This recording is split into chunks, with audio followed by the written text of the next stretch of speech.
Coming up next on the FLAGSHIP SHOW on the Cinematic Sound Radio Podcast. We'll be listening to some of my favorite scores from 2022. This is the final part of a 4-part series. And on today's program, you'll hear selections from such composers as Grant Kirkhope, Gareth Coker, Yoko Shimomura, Abel Korzeniowski, Bruce Broughton, Joel Mcneely, Kevin Kaska, Simon Franglen, and Bear McCreary. My name is Erik Woods. Thank you very much for tuning into the FLAGSHIP SHOW on the Cinematic Sound Radio Podcast, which begins now.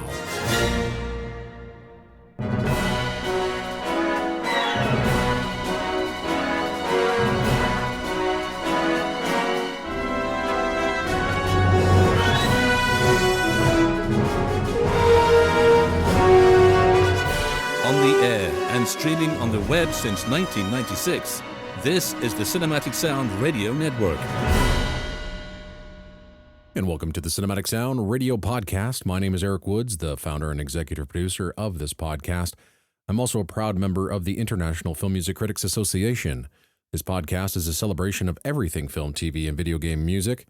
There's something in this podcast for everyone, whether you are a film music veteran or a movie music newcomer. I just want to say thank you very much for taking the time out of your busy schedule to give this show a listen, and I hope you enjoy the program. Of course, I cannot forget our patrons who help make this show possible. If you'd like to join the Cinematic Sound Radio Podcast Patreon, then please head over to patreon.com/cinematicsoundradio. So this is our last part of our 4-part series to my favorite scores of 2022, and I know we're late in August, and I'm still going on about 2022.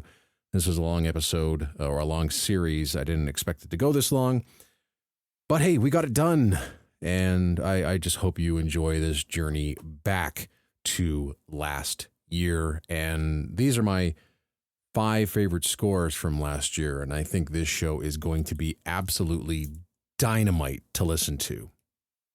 In at number 5 is my favorite video game score of 2022, Mario plus Rabbids Sparks and Hope.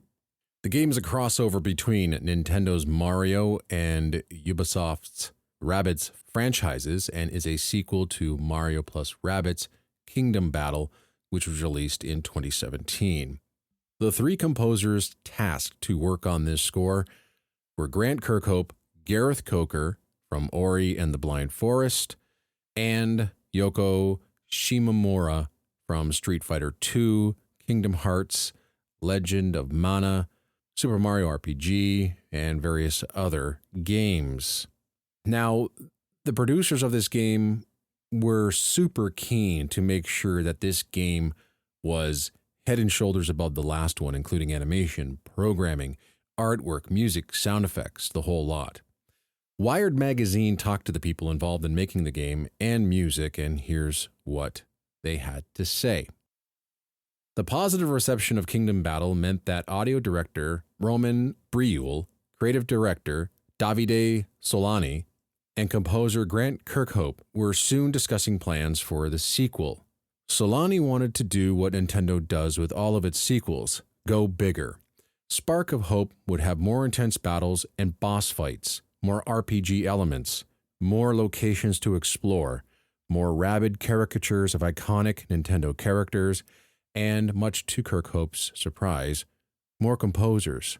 Briule had this to say, quote, "We wanted to keep Grant because he's the musical identity of the first game and what it sounds like to blend the Mario universe with Rabbids. He brought the silliness of Rabbids, Grant being Grant, and also these big, epic, and memorable narrative moments which result in the epic, friendly style to the game," end quote. Sparks and Hope is a much bigger game and has a darker tone than its predecessor, so Briule wanted to add new elements of musical color to the score. This was especially important given the diverse landscapes of the worlds you explore and the heavier focus on Marvel-esque narrative moments. With one legendary composer already on board, Briule thought he'd try his chances and shoot for 2 more.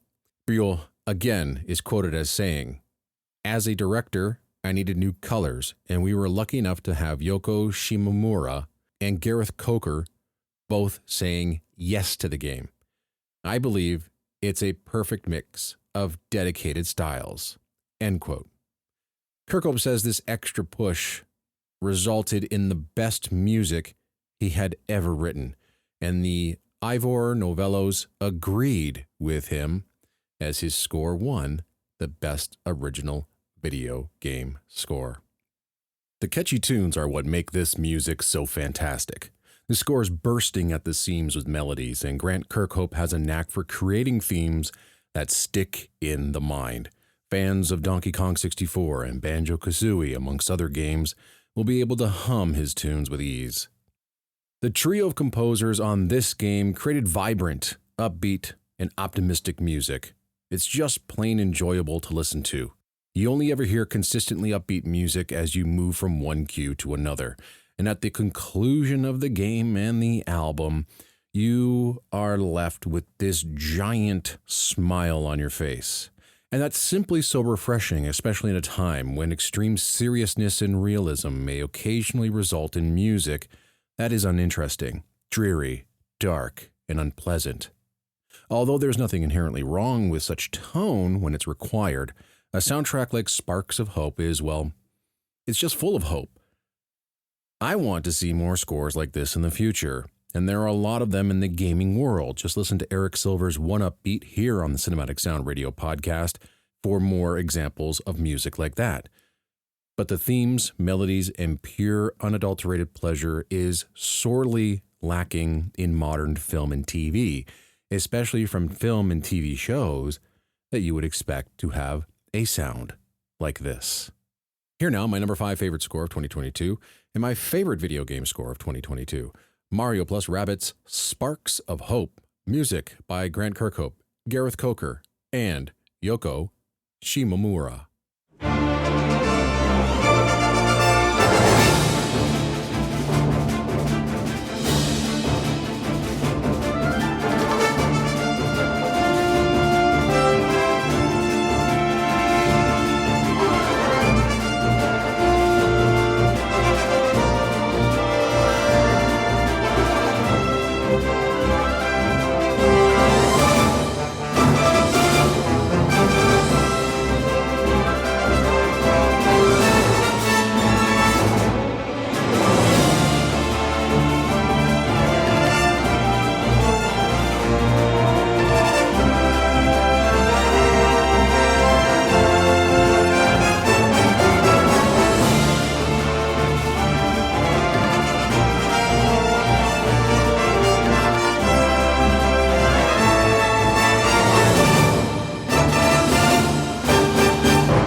Music from Mario plus Rabbids Sparks of Hope, my favorite video game score of 2022, and my number 5 favorite score overall.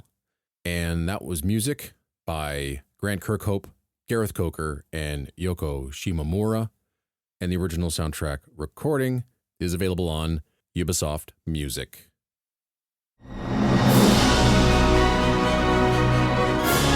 Bringing you the very best music for film, TV, and video games, this is the Cinematic Sound Radio Network.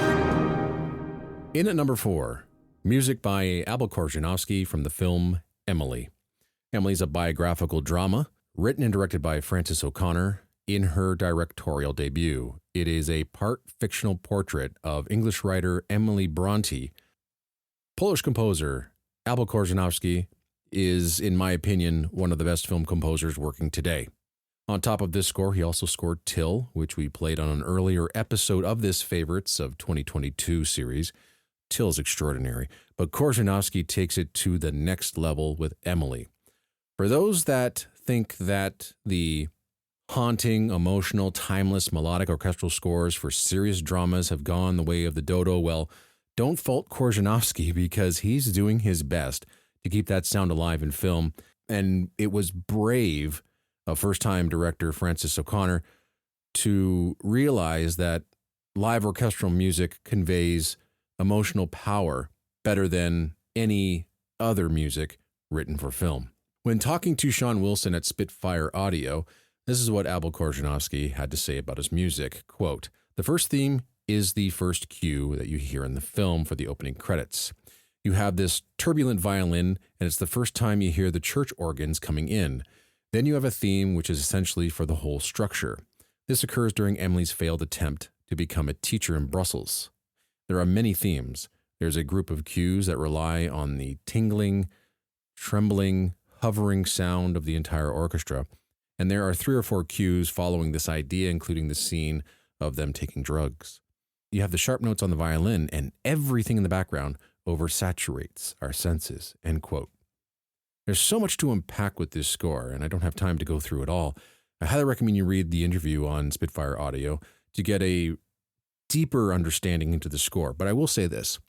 Korzeniowski is just a gift that keeps on giving. He's a thoughtful composer, making sure that the tone is absolutely pitch perfect for the film that he's writing for, while at the same time challenging the audience with music that sometimes goes against the film to bring out aspects of the characters, places, and ideas in the film that aren't necessarily obvious to the viewer. That's just what good film music does. He's written some highly intellectual scores throughout his career, and Emily is one of the best, combining beautiful classicalism with challenging, harsh, abrasive modern sensibilities, which adds numerous layers to his compositions and the emotions he's conveying underneath the narrative. Here now, a suite of music from the film Emily, with original score by Abel Korzeniowski.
Music from the original motion picture soundtrack to Emily, music composed and conducted by Abel Korzeniowski, and the original soundtrack recording is available through Spitfire Audio, and that is my number 4 favorite score of 2022.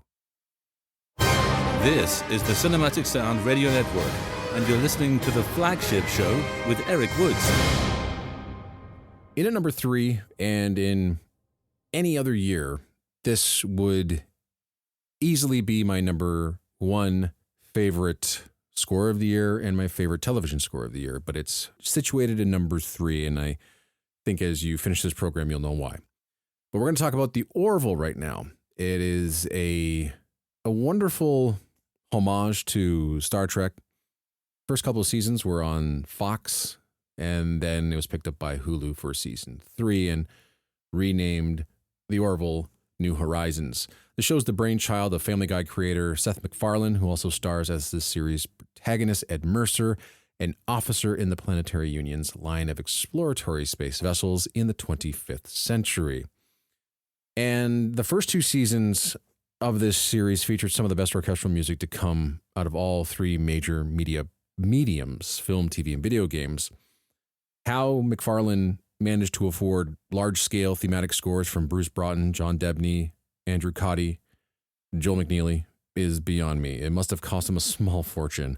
All of these scores were recorded on the Newman scoring stage with a 70-piece orchestra.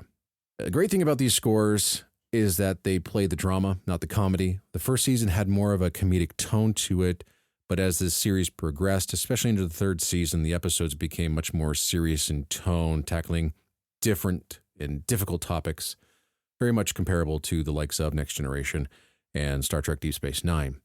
As we get into season 3, as I said, which is now called The Orville New Horizons, composer extraordinaire Kevin Kaska has now joined the team. Kaska, a successful composer in his own right, has written some extraordinary concert works that have been performed all over the world.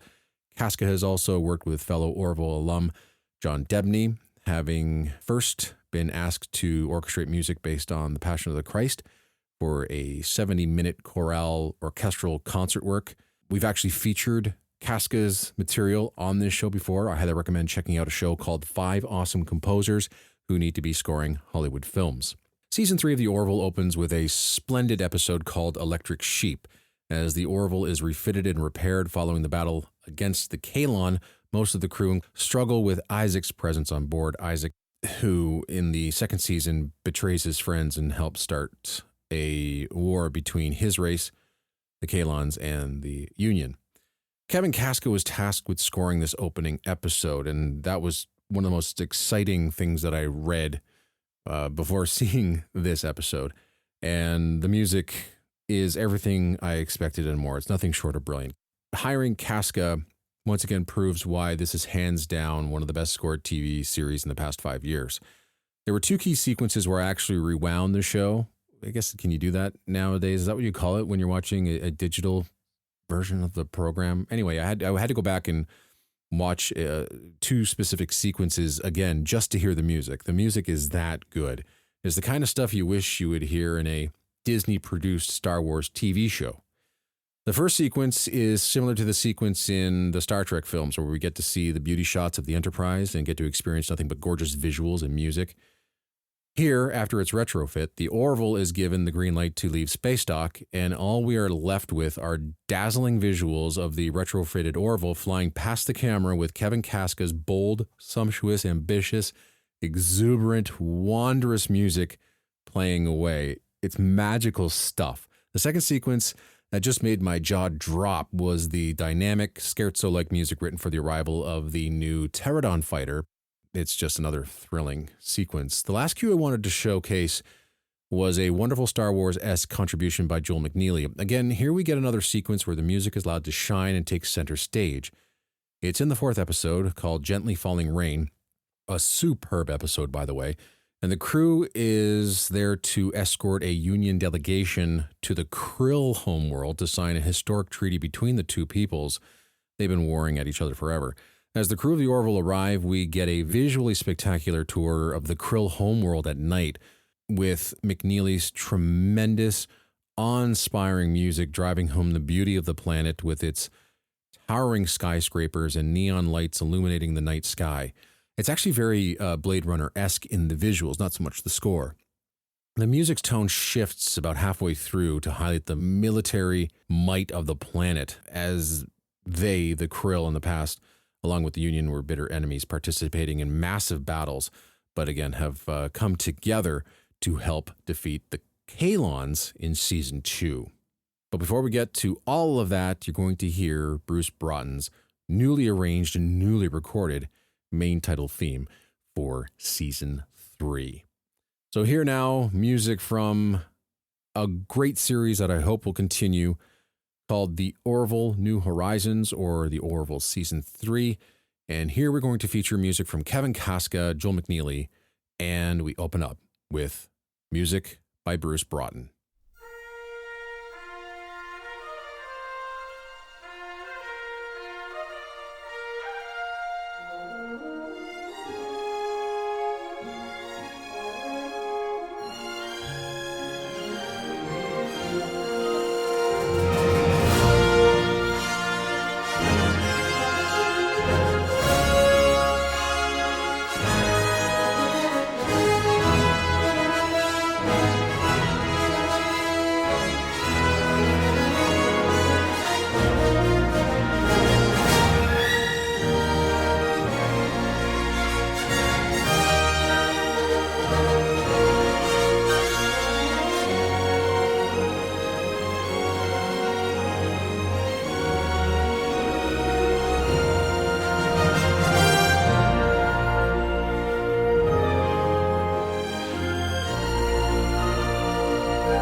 Music from the Orville New Horizons, with original score composed by Bruce Broughton, Kevin Kaska, John Debney, Joel McNeely, and Andrew Cotty. But in that suite, you heard the main title theme as newly arranged and recorded by Bruce Broughton. You also heard selections from episodes 1 and 4 with original scores by Kevin Kaska and Joel McNeely. That's my number 3 favorite score of 2022. And you can get 4.5 hours of music from this third season on 20th Century Studios Records.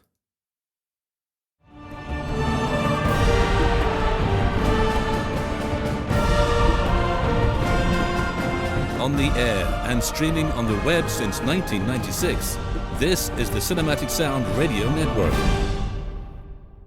In at number 2 of my favorite scores of 2022, this is my favorite film score of the year. It's Avatar: The Way of Water, a film directed and produced by James Cameron. It, of course, is the sequel to the incredibly successful Avatar, released in 2009, second installment of the Avatar film series. There's going to be 3 more after this one. And, of course, it's going to happen because Avatar: The Way of Water just brought in a truckload of cash. I think quite unexpectedly, or some people were actually really surprised that this film did so well, and audiences are hungry for great film experiences. And this film, much like the first one, was a great theater-going experience. Of course, the film follows a blue-skinned humanoid Na'vi named Jake Sully, played by Sam Worthington, and he and his family, under renewed human threat, seek refuge with the aquatic Metcalfe clan of Pandora. Also starring in this film is Zoe Saldana. Stephen Lang and Sigourney Weaver returns in an additional role with Kate Winslet. Just a quick word about the film. It's not a film, honestly, that you can watch on home video or your laptop or smartphone or whatever. It just won't seem right. This film is made for the theaters. Just kind of wish it would just always play so people can experience it the way you're supposed to see it. And by the way, I love seeing movies at home. I love having that control, but there's just some films you have to see on the big screen. This film's an immersive experience, and that's due to the big sound, and the 3D rendering is absolutely gorgeous and quite flawless, actually. These films just aren't normal films. You have to go to the theater to see it. So if it ever gets re-released, if any of the 2 films get re-released, go, please, see them in the theater. It's almost like a ride at Disney World. It just captivates you and sucks you in for 3 hours. It's wonderful. Now, what I'm going to say next is basically just me gushing about the score. There's just so much to unpack into this film score that I can't do it justice in the short amount of time. So I hope you don't mind me just putting forth my opinions about the score that I actually wrote down while experiencing the album almost on repeat for a few weeks after its release. My first experience with this score was just before seeing it. Now, I usually do this, and this was one of my most anticipated film scores of the year, so how was I now going to listen to it before seeing the film? I spent a considerable amount of time defending composer Simon Franglen on social media after it was announced that he was scoring the film. The original score composer for Avatar was James Horner, who passed away in 2015, and the Avatar scoring duties were passed down to Franglen, who had worked closely with Horner on the first film, crafting all the electronic sounds in the score. So when I hit play on the first album, there's a second release actually, which is an expanded album, I was hoping that everything I said about Franglen as a composer was correct. Well, I'm happy to report that all the praise I gave to Franglen before the score was released was warranted. From the opening few notes of the score, you're instantly transported back to the world of Pandora. It's not just a rehash of the first score, thank goodness, but it does share the same DNA. There are lovely, touching, and respectful nods and quotes from Horner's original score all throughout its playing time.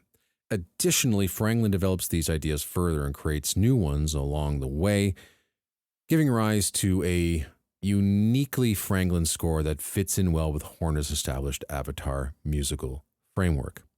Much like the first score, electronics are present and enhances the orchestral material, giving the score an identity of its own.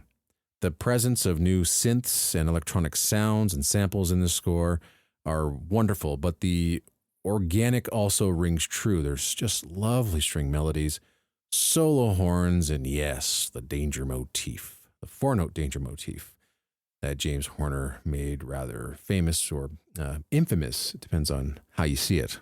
And I can't forget about the leaving home tree sequence where Jake must relocate his family to avoid the incoming danger. In the film, it's just an emotional punch in the gut, mainly due to Franglen's excellent score. Interestingly enough, this was the first cue that Franglen actually wrote, and it's one of the many brand new, fully realized and expansive themes that radiate from this score. Interestingly enough, James Cameron, was hands-on with the score. There were something like 4 to 5 hours of material written in total for the film. There was constant changes. That's typical for James Cameron. So it's quite amazing how coherent this score really is. In the film, it follows all the highs and lows perfectly. The textures and orchestrations Franglen brought to the table are so wonderfully integrated. The score is everything I could have ever hoped for after Horner's passing. Franglen's score is a blessing, I think, for film score enthusiasts. It's rich, powerful, ethereal, haunting, magical, melodic, and deeply emotional. So take note, composers. This is how one writes a sequel score, especially if you aren't the composer for the first film. So please play all the old themes, utilize the established musical template for the first film, and just build on that. And yes, James Horner's passing hit us all pretty hard back in 2015, so I think it was easy for the filmmakers and James Cameron to make sure Horner's legacy and soundscape continued. Franglen did what any honorable composer would do after losing a close friend. Through his new score, he honored Horner's legacy by incorporating the qualities that made Horner's music so brilliant and elevating the music to new heights, something Horner himself would have done as well. It's a stunning album. It's a stunning film score. In my opinion, it's an incredible achievement in film scoring. And one added bonus, the score was orchestrated and conducted by William Ross. Here now is my favorite film score of 2022. This is Avatar: The Way of Water, with music composed by Simon Franglen.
Music from the original motion picture soundtrack to Avatar: The Way of Water. Music composed by Simon Franglen, orchestrated and conducted by William Ross.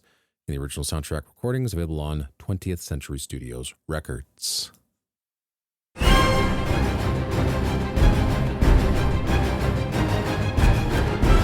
This is the Cinematic Sound Radio Network, and you're listening to the Flagship Show with Erik Woods.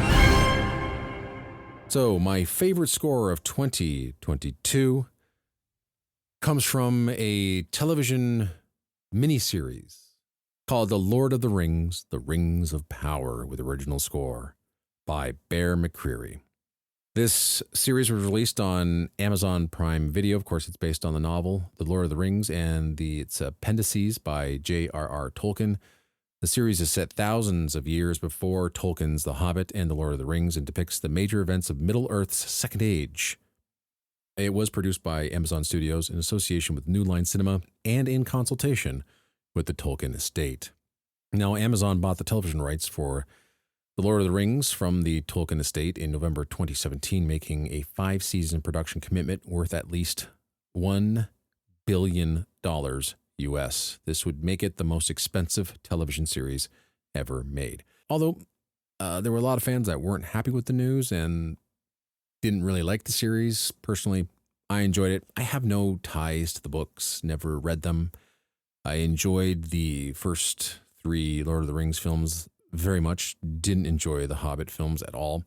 And I really enjoyed this series, which I binged over the course of a few nights. I'm okay with the filmmakers doing their own thing. I don't think the film needs to stick strictly with its source material. The source material is there for inspiration and interpretation. The filmmakers can tell whatever story they want. I'm kind of glad I don't have any ties to the source material whatsoever. I can just enjoy the series for what it is. It gave me that fantasy adventure kick I was looking for, and it looked amazing. Sounded great, and the score by Bear McCreary was nothing short of brilliant. And the use of that word is actually an understatement, because what McCreary pulled off in this opening season was nothing short of miraculous, and in my opinion is one of the century's greatest scores, and in my opinion one of the best scores ever written. You can call it hyperbole all you want, but I truly believe in that statement. Now, I could sit here and talk about the score all day, but nothing I'll say will really do the score justice, as I've said with a couple of other scores already in today's show. What I can recommend is that you check out a few resources online. First of all, check out Bear McCreary's blog. It goes into great detail about the creation of the score and all of the themes he wrote and what inspired him to write them the way that they are. I also highly recommend reading the words of one of the leading film music journalists of his generation, John Broxton, who in his review breaks down everything that is right about the score in an absolutely massive but informative read. Please check out his site at Movie Music UK.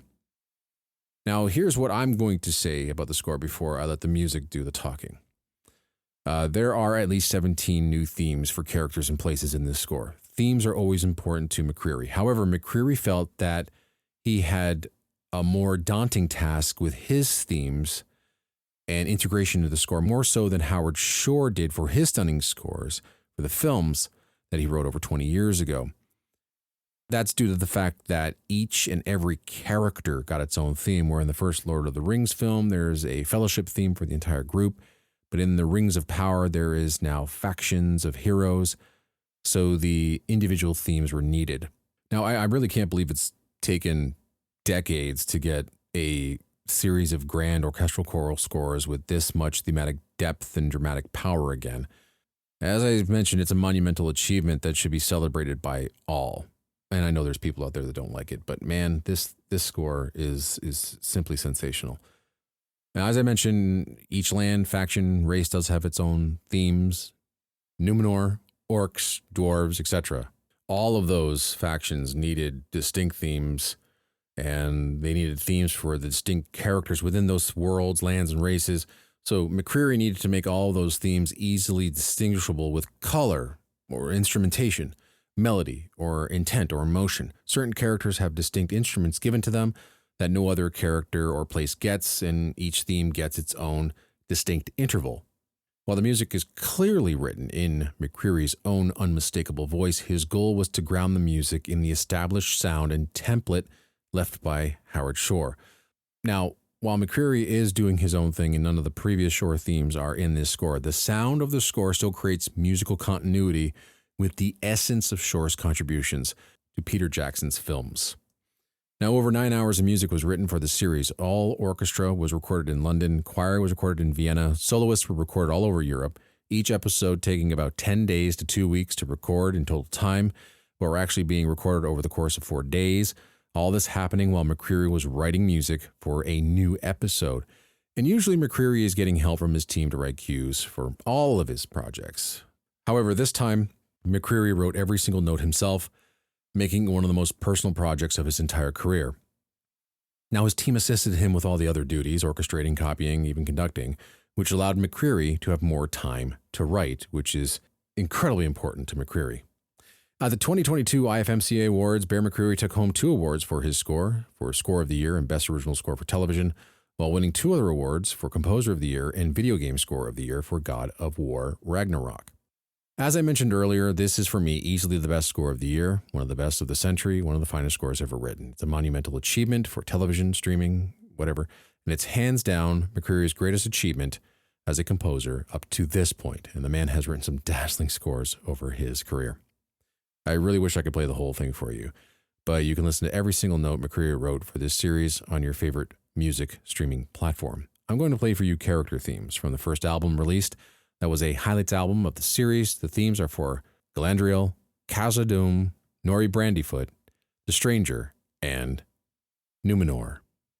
And the original soundtrack recording was released through Amazon Music. Well, that's it for our show, and that's it for our countdown for our favorite scores of 2022. Hopefully in 2023, I don't take this long to get through the entire list.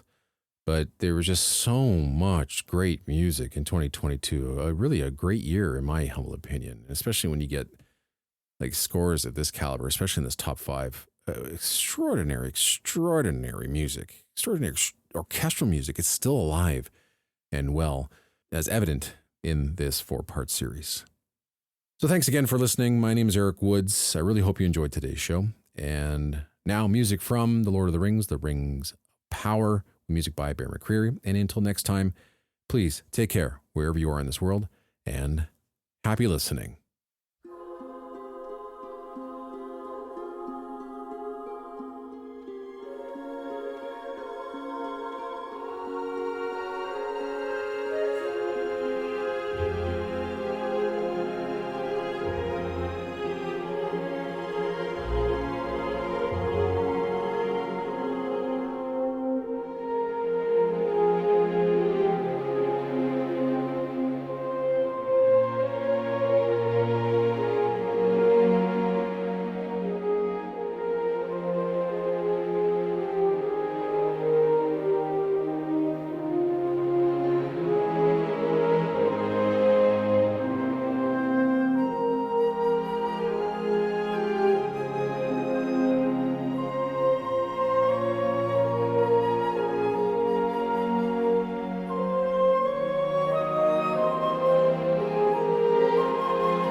Thank you for listening to the Cinematic Sound Radio Podcast. I want to thank Tim Burton for providing his voice for all the bumpers you hear throughout the program, and to David Coscina for providing Cinematic Sound Radio's theme music. If you have any questions, comments, or concerns, please email us at cinematicsound@yahoo.com. You can find us on social media on Twitter, Facebook, and Instagram. And wherever you're listening to us today, please take a moment right now to leave us a rating and a review of the podcast. You can get a Cinematic Sound Radio t-shirt at our TeePublic store. You can join our Patreon at patreon.com/cinematicsoundradio. And don't forget to check us out on the web at cinematicsound.net.